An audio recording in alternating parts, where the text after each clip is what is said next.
You ever just want to grab your groceries, pay, and get out, but the universe decides you need a dose of unadulterated entitlement first? Yeah, me too.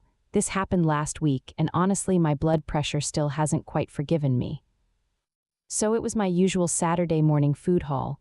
I was rocking my go-to "don't talk to me before coffee" uniform, a comfy black hoodie, my trusty leather jacket, jeans, and my scuffed-up Converse. Spent a solid 20-30 minutes navigating the aisles, dodging rogue shopping carts, and finally made my way to the self-service checkouts. I swear, those things are both a blessing and a curse, you know. I was patiently waiting for the lady ahead of me to finish up when an older gentleman, probably in his late 70s, shuffled up behind my cart. He had just one solitary item, a carton of milk, that he gently placed on the belt behind my mountain of snacks and essentials. Seeing his single item and frankly just being a decent human, I offered, "Hey, go ahead if you just have that one. I'm still figuring out my avocado situation over here." He gave me a sweet, crinkly-eyed smile and graciously accepted. We had a nice, brief chat about the surprisingly mild weather and how these new self-checkouts were slowly taking over the world. It was a pleasant, mundane moment of connection. That's when she appeared, like a storm cloud on a sunny day, a woman who I'll forever know as Karen, with a face that looked like it had tasted something sour, materialized behind me. Her voice, sharp and dismissive, cut through the gentle hum of the store. "Excuse me, who left their stuff on the belt?" I turned, a bit taken aback by her tone. "Oh, those are mine," I replied, gesturing to my basket. Before I could even finish, she folded her arms and squinted at me. "You shouldn't be shopping on work time. It's highly unprofessional." Now I'm a pretty chill person, but that hit a nerve. "I don't actually work here," I said, trying to keep my voice even. "I'm just a customer trying to get my shopping done." Her eyes, however, stayed narrowed, fixated on me. "Oh no, you definitely work here. I saw you helping that old gentleman just now. You were practically serving him." She said it with such absolute certainty, like she'd caught me red-handed committing a heinous crime. My helpfulness had somehow been weaponized against me. At this point, my patience, already stretched thin by a busy week, started to fray. "Look, I don't work here. I was just being polite. Can you please just leave me alone? I really just wanted to scan my organic kale and escape." But Karen wasn't having it. She puffed up, her voice getting louder. "Oh, so now you're being rude. See, that's exactly why you shouldn't be on the clock if you can't handle customer service." "Sir," she turned to a poor bewildered man pushing a cart nearby, "don't you think she works here? She just told me off." I felt a wave of exasperation wash over me. This was insane. Seeing no end in sight, I spotted Sarah, one of the actual store employees I regularly chatted with, walking by. "Sarah," I called out, my voice probably a bit more desperate than I intended. Sarah, bless her heart, immediately made her way over, sensing the tension. But before she could even open her mouth, Karen launched into her spiel again, pointing at me dramatically. "This young lady here is trying to get away with shopping on the job, and she's been incredibly rude. She even helped an elderly customer, then tried to deny she works here." Sarah, a veteran of many a Karen encounter, just gave me a sympathetic look. She turned to the woman, a professional smile plastered on her face. "Ma'am, I can assure you Ava doesn't work here. She's a regular customer just doing her shopping." The look on Karen's face was priceless. It was a bizarre blend of pure shock, utter confusion, and incandescent rage. Her jaw actually went slack. "What? But she helped the old man. She was so helpful." She must work here. Her whole worldview seemed to be crumbling. The idea that someone would be kind without being paid for it was simply unfathomable to her. Honestly, I was done. My bananas were getting bruised with all this drama. I just wanted to go home and forget this ever happened. Without another word, I started furiously scanning my items, paid, grabbed my bags, and made a beeline for the exit. As I passed Sarah, I gave her a small, knowing nod. She returned it with a weary, understanding smile, and I knew she was just as relieved as I was to be rid of Karen's nonsensical entitlement. Some people write they just can't fathom a world where common courtesy exists outside of a job description. I still shake my head thinking about it, Anyway, that's my latest tale of a grocery trip gone wild. Thanks for listening, guys. Catch you next time. Still watching? Dang, you must love internet drama. Smash subscribe. It's cheaper than therapy. All right, Reddit, buckle up because I've got a fresh, I don't work here, lady story that'll make your blood boil. It's not just about some entitled jerk, it's about what happens when that entitlement clashes head-on with someone who just wants to live their life, sight unseen. I'm Kai, I'm 25, and I've been blind since I was 11. Yeah, it sucks, but you learn to adapt. I've been through all the extra classes, the programs, even a blind life boot camp in high school. You learn to navigate, to advocate, to basically be a badass in a world that isn't always set up for you. These days, my wingman in life is my incredible service dog, Mikey. He's my eyes, my compass, and occasionally, my very furry shield against humanity. The day this all went down, I was feeling pretty good. It was self-advocacy day at my school, so I was dressed for success. Crisp button-down shirt, smart trousers, the whole 9 yards. I'd finished classes early and decided to hit the grocery store with Mikey just to grab a few things.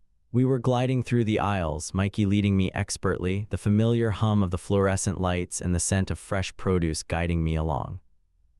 I was in a good mood, feeling accomplished and ready to conquer my shopping list.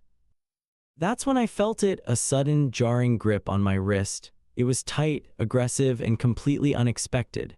My basket, which I hadn't even realized was precariously balanced, clattered to the floor with a crash, sending my apples rolling. My heart leaped into my throat. Mikey, who was usually unflappable, let out a low, questioning whine and nudged my leg. "Excuse me," I exclaimed, genuinely disoriented. "Don't you excuse me," a woman's voice shrieked, laced with an almost unbelievable level of fury. Her grip tightened even more, digging into my skin. "I've been waiting for someone to help me for 5 minutes and you're just wandering around like you own the place. Now get over here and help me find the organic kale or I'm reporting you to your manager. You'll be fired so fast your head will spin." My mind reeled. Fired, organic kale. It took a second for the pieces to click into place. This woman, this absolute stranger, thought I worked here, and she just physically assaulted me. The initial shock gave way to a cold, hard anger. "Lady, you need to let go of me," I said, my voice surprisingly steady despite the tremor in my hands. I tried to yank my arm away, but she held fast. "I don't work here, and you just assaulted me." She let out a scoff that could curdle milk. "Don't work here, don't be ridiculous. Look at you, all dressed up like you're important. You think you can just pretend you're a customer and slack off. I'm going to make sure you never work in customer service again." Her voice was getting louder, drawing attention. I could feel people staring, though no one stepped in. Mikey, bless his heart, started to growl. It was a low rumble from deep in his chest, a clear warning. It startled her enough that her grip loosened for a split second, and I seized the opportunity, pulling my arm free with a sharp jerk. My wrist ached, but I didn't care. "I am blind," I yelled, my voice cracking with frustration and a desperate need to be heard. "This is my service dog. I am a customer just like you, and you have no right to touch me or talk to me like that." She actually recoiled a step, her face a mask of disbelief, though whether it was at my blindness or my outburst, I couldn't tell. "Well, you can't just yell at customers." I didn't bother to argue. My shopping trip was ruined. My good mood was annihilated. My apples were still scattered on the floor. I wasn't going to spend another second in that store. I turned on my heel, commanding Mikey to forward. He guided me swiftly past her, past the gawkers, and straight for the exit. I could still hear her shouting something about rude employees and entitled people as the automatic doors swooshed shut behind us, cutting off her tirade. Out in the fresh air, Mikey pressed against my leg, whining softly. I knelt down and hugged him tight, burying my face in his fur. He licked my cheek, a silent comfort. The frustration was a hot, burning knot in my stomach. I just wanted to go grocery shopping. I just wanted to be a normal person, and this woman had stolen that from me, all because she couldn't fathom that someone dressed nicely with a service dog might just be a customer. I never went back to that store. The thought of running into her again, or even just being in the same space where I was treated like that, was enough to make me shudder. Mikey definitely helped me feel better, though. He's always there, always ready to protect me, even from human Karens. It's just infuriating that we even need protection from people like that in the first place. This isn't just my story either. My friend, who also uses a white cane, had a similar run-in just last week at a different grocery store. Some woman accosted them, demanding to know if they were spraying something with their cane, then bizarrely accused them of being part of the groundskeeping crew. It's this pervasive, aggressive ignorance that really gets to you. We talked about it later, my friend and I, and even though these encounters leave you shaken and frustrated, there's also this quiet defiance that sets in. You learn again and again that you have to stand up for yourself. You can't let these people, these self-appointed arbiters of who belongs where, take away your peace or your right to simply exist. And thank God for our amazing service animals, right? They're more than just guides, there are anchors in a sometimes chaotic and frankly, often rude world. So that's my rant. Keep an eye out for Karens, people. They're everywhere, and sometimes they're grabbing your wrist.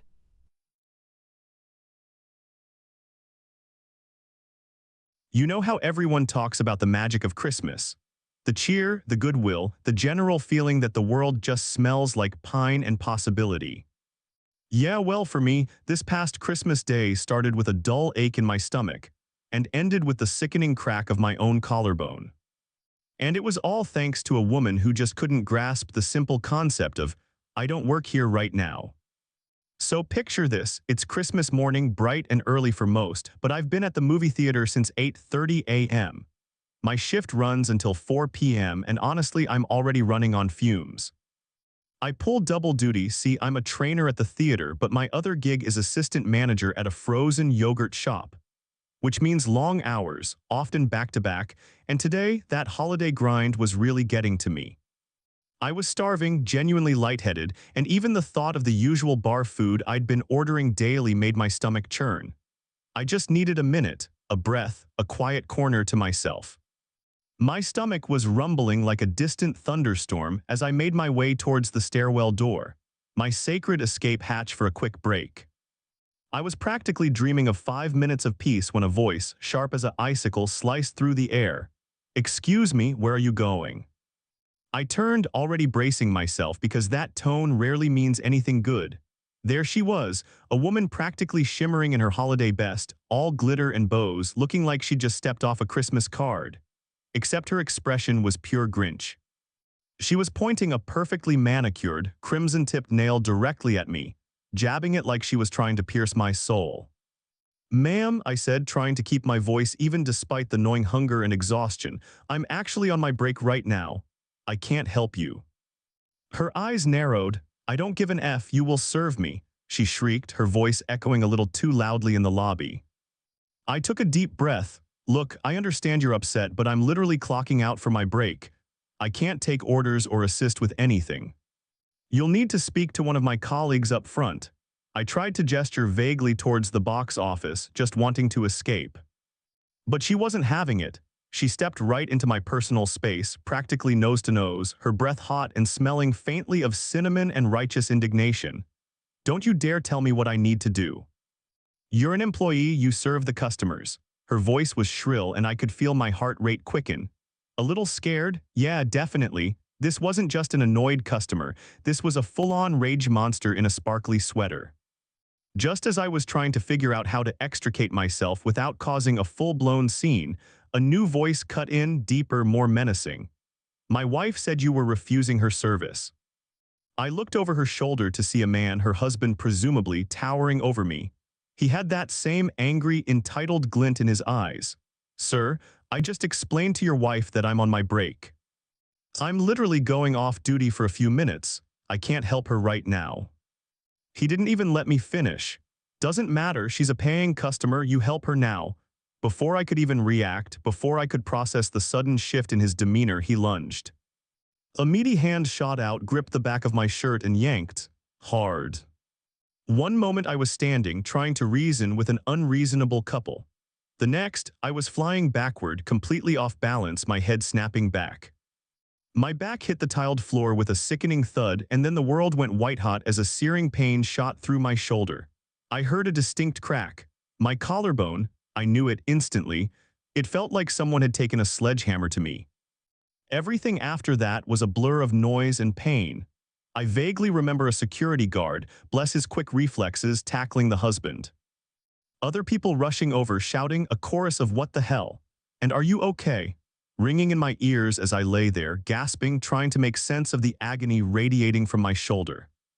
The police arrived in what felt like seconds but was probably about 5 minutes. They were efficient, professional, and quickly had both the screaming woman and her now-restrained husband in cuffs. I was helped up, my arm hanging limp and useless, the pain making me nauseous. The paramedics who arrived shortly after confirmed my worst fears, a fractured clavicle. They took me to the hospital, and the whole traumatic experience felt like some twisted, real-life nightmare. I've worked at that theater for years, dealt with every kind of customer you can imagine, but never anything like this. This wasn't just a bad day at work. This was a violent assault, all because I dared to try and take a break on Christmas Day. So yes, that's how I spent my most wonderful time of the year.